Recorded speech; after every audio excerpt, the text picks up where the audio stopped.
Well, I've called for 10% across the board cuts. I don't want to bankrupt any state program, but everyone's going to have to share in the sacrifice. On a $55 billion budget, that's $5.5 billion. In addition to that, privatizing the Medicaid system to provide capitated managed care will save about $1.5 billion. That's $7 billion in savings. That pays for my $1 billion in tax cuts.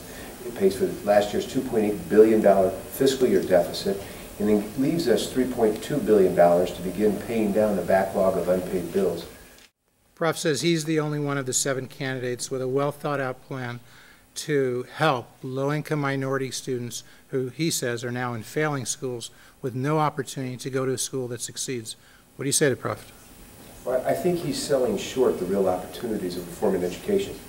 I call for eliminating the State Board of Education and the bureaucracy. I call for bringing parental choice into the equation for several reasons. One is we know that when parents have a choice in when their child goes to school, they play a larger role in that child's education. That's why charter schools work. That's why I call for unlimited charter schools.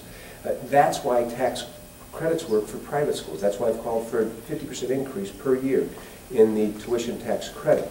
And that's why I've called also for allowing local school districts that believe they aren't serving their students well the opportunity to put a referendum on the ballot that would allow them to move toward vouchers. I believe in local control, but I do believe in parental choice, and I want to do everything I can to bring competition to our school system through parental choice. It will work to make our public schools better. Competition works everywhere to make things better. It works in the private sector, the business sector, and it will work in education. So you only support school vouchers if there's a local approval by an initiative? That's what my plan calls for.